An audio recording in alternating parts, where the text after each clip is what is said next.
നമസ്കാരം. തീർത്ഥയാത്രയിലെ ഇന്നത്തെ വീഡിയോയിലേക്ക് ഏവർക്കും ഹൃദ്യമായ സ്വാഗതം. ഇന്ന് ശ്രീ മേജർ പാണ്ഡവർകാവ് ദേവി ക്ഷേത്രത്തിൽ ആണ്.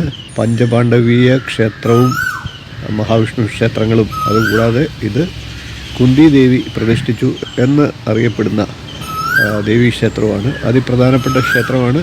പാണ്ഡവർകാവ് ക്ഷേത്രത്തിൻ്റെ വിശേഷങ്ങളിലേക്ക് നമുക്ക് കടക്കാം.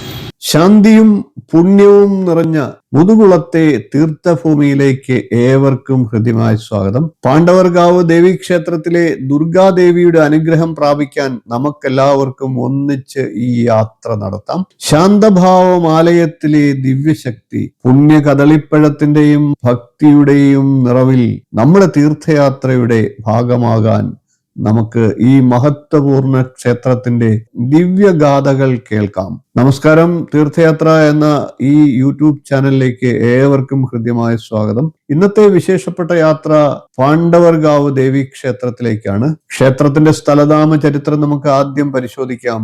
ആലപ്പുഴ ജില്ലയിലെ കാർത്തികപ്പള്ളി താലൂക്കിൽ ശാന്തമായ മുതുകുളത്ത് സ്ഥിതി ചെയ്യുന്ന പാണ്ഡവർകാവ് ദേവീക്ഷേത്രം മഹത്വപൂർണമായ ഒരു ഭക്തി സാന്നിധ്യമാണ് ഇവിടം. പ്രധാന ദേവി ദുർഗാദേവിയാണ്. ഗണപതി, ധർമ്മശാസ്താവ്, നാഗദേവതകൾ, യക്ഷിയമ്മ തുടങ്ങിയ ഉപദേവതകൾ ഈ ക്ഷേത്രത്തിൽ ആരാധനയ്ക്ക് നിങ്ങളെ കാത്തു നിലകൊള്ളുന്നു. പുരാണപ്രകാരം പാണ്ഡവരുടെ അമ്മ കുന്തിദേവി പുണ്യയാത്രയിൽ ഇരിക്കുമ്പോൾ ഈ ക്ഷേത്രത്തിൽ ദേവി വിഗ്രഹം സ്ഥാപിച്ചു എന്നാണ്. മുന്നിലെ വലത് കൈയിൽ വരദമുദ്രയും ഇടത് കൈയിൽ കീടബദ്ധമുദ്രയും പുറകിലെ വലത് കൈയിൽ ശ്രീചക്രവും ഇടത് കൈയിൽ ശംഖ് എന്നിവയോടുമുള്ള 4 കൈ ദേവീ വിഗ്രഹം കിഴക്കോട്ട് ദർശനമായി നിലകൊള്ളുന്നു. ക്ഷേത്ര പരിസരം പച്ചപ്പ് നിറഞ്ഞ വൃക്ഷ സൗന്ദര്യങ്ങളോടെ സമൃദ്ധമാണ്. വലിയ നമസ്കാര മണ്ഡപവും ആനക്കമ്പളവും ഭക്തരുടെ സാന്നിധ്യത്തിന് ദൈവീകമായ അന്തരീക്ഷം നൽകുന്നു. ജീവിത എഴുന്നള്ളിപ്പ് ഇവിടുത്തെ പ്രധാന വിശേഷമാണ്.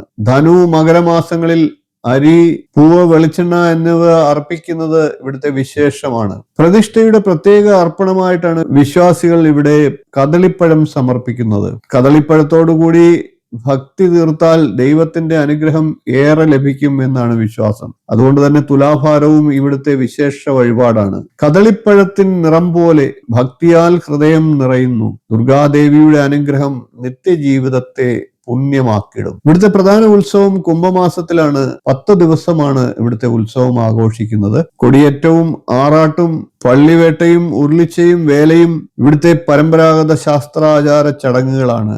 അവസാന ദിവസം 5 ദേവതകളുടെ കൂട്ടംകോട് എഴുന്നള്ളത്തുമുണ്ട്. ഈ മഹോത്സവത്തിൽ ഭക്തർ പ്രാർത്ഥിക്കുകയും ക്ഷേത്രത്തിന്റെ ദിവ്യശക്തി അനുഭവിക്കുകയും ചെയ്യുന്നു. ചേപ്പാട് റെയിൽവേ സ്റ്റേഷനിൽ നിന്നും ഏകദേശം 2 കിലോമീറ്റർ താഴെയാണ് ഇവിടേക്ക് എത്തിച്ചേരാനുള്ള ദൂരം. ഹരിപ്പാട് റെയിൽവേ സ്റ്റേഷനിൽ നിന്ന് 9.5 കിലോമീറ്ററും ആലപ്പുഴ റെയിൽവേ സ്റ്റേഷനിൽ നിന്ന് 39 കിലോമീറ്ററുമാണ് ദൂരം. ഹരിപ്പാട് കായംകുളം നാഷണൽ ഹൈവേയിൽ ഏകദേശം 1.5 കിലോമീറ്റർ പടിഞ്ഞാറോട്ട് മാറുമ്പോൾ ക്ഷേത്രമായി. ഇവിടെ എത്തിയാൽ ശാന്ത മനോഹരമായ ക്ഷേത്രത്തിലെ ദിവ്യഗാഥകൾ നേരിട്ട് നിങ്ങൾക്ക് അനുഭവിക്കാം. മുതുകുളത്തിന്റെ പുണ്യനദികളിൽ വാഴ്വനങ്ങൾ മറഞ്ഞിരിക്കുന്ന പാണ്ഡവർകാവ് ദേവി ശക്തിയാൽ നിങ്ങളെ എല്ലായ്പ്പോഴും നിശ്ചലമായി ആകർഷിക്കും. ഭക്തിയുടെ ശക്തിയിൽ ചിന്തിച്ചാൽ ദുർഗാദേവി കരുണയുടെ വാതിൽ തുറന്നിടും. നിത്യജീവിതം പുണ്യത്തോടെ തിളങ്ങിടും. തീർത്ഥയാത്രയിലെ പുണ്യഭൂമികളിലൂടെയുള്ള യാത്രകൾ വീണ്ടും തുടരുന്നതാണ്. ദൈവിക അനുഗ്രഹങ്ങൾ ഏവർക്കും ഉണ്ടാകാൻ നമുക്ക് ഒന്നിച്ചു പ്രാർത്ഥിക്കാം, ഒന്നിച്ച് തീർത്ഥയാത്ര നടത്താം. വീഡിയോ ഇഷ്ടപ്പെട്ടുവെങ്കിൽ ഒന്ന് ലൈക്ക് ചെയ്യുക, ഷെയർ ചെയ്യുക, ചാനൽ ഒന്ന് സബ്സ്ക്രൈബ് ചെയ്യുക, നിങ്ങളുടെ അഭിപ്രായം കമന്റായിട്ട് അറിയിക്കുക. ഇനിയും ഇതുപോലുള്ള ക്ഷേത്രവിശേഷങ്ങളുമായി നമുക്ക് വീണ്ടും കാണാം. നന്ദി, നമസ്കാരം, ശുഭദിനം.